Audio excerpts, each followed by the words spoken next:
16 mai 2003, mon mari est parti dîner dans un club espagnol, la Casa de España.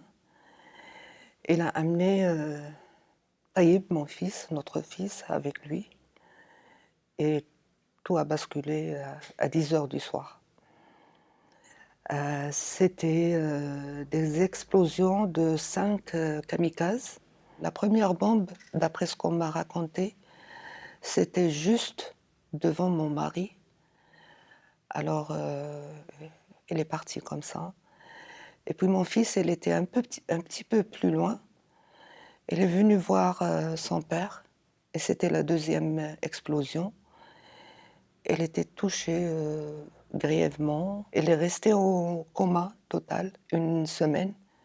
Et puis le 23 mai, il est décédé aussi. 3 jours après le décès de mon fils, parce que les partis politiques, les associations et tout ça, ils ont organisé une marche pour dénoncer l'acte terroriste, pour être avec les familles des victimes. Et c'était le moment où des gens m'ont parlé, ils ont parlé aux autres familles de victimes de créer une association. Les objectifs de notre association, c'est de, de faire de nos voix un moyen de dire non aux terroristes. Je vais dans les établissements qui se trouvent dans les quartiers défavorisés. Et c'est là que tout se passe. Parce que les enfants, ils sont issus des familles un peu pauvres. Ils peuvent être radicalisés. On peut leur faire un lavage de cerveau facilement. J'utilise des moyens très simples pour pouvoir communiquer avec les enfants. Et quelquefois, je lis quelques passages de mon livre pour leur montrer qu'on peut sortir d'un drame si on a la possibilité de positiver. Et on a ce courage si on a eu l'occasion de faire des études.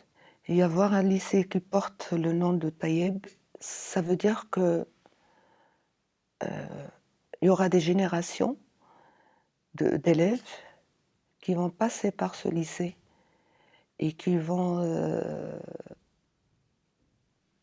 pas oublier ce nom parce qu'ils vont se demander qui est ce Taïeb El Kamal. On espère qu'on aura un jour la possibilité de savoir tout ce qui s'est passé, comment et pourquoi. C'est les 3 questions qui se posent toujours dans mon livre. L'acte terroriste, partout dans le monde, est le même. Et les familles des victimes, partout, ils sont les mêmes. On partage la même douleur et on se pose la même question. Pourquoi nous?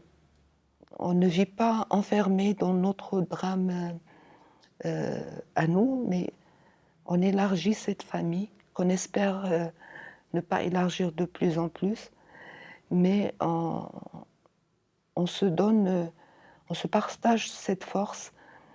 Et d'ailleurs, c'est pourquoi je suis là pour donner un peu de ma force à une maman qui a perdu sa fille en Égypte.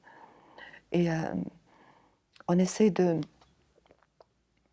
dire à haute voix, arrêtez ce terrorisme, il n'aboutit à rien.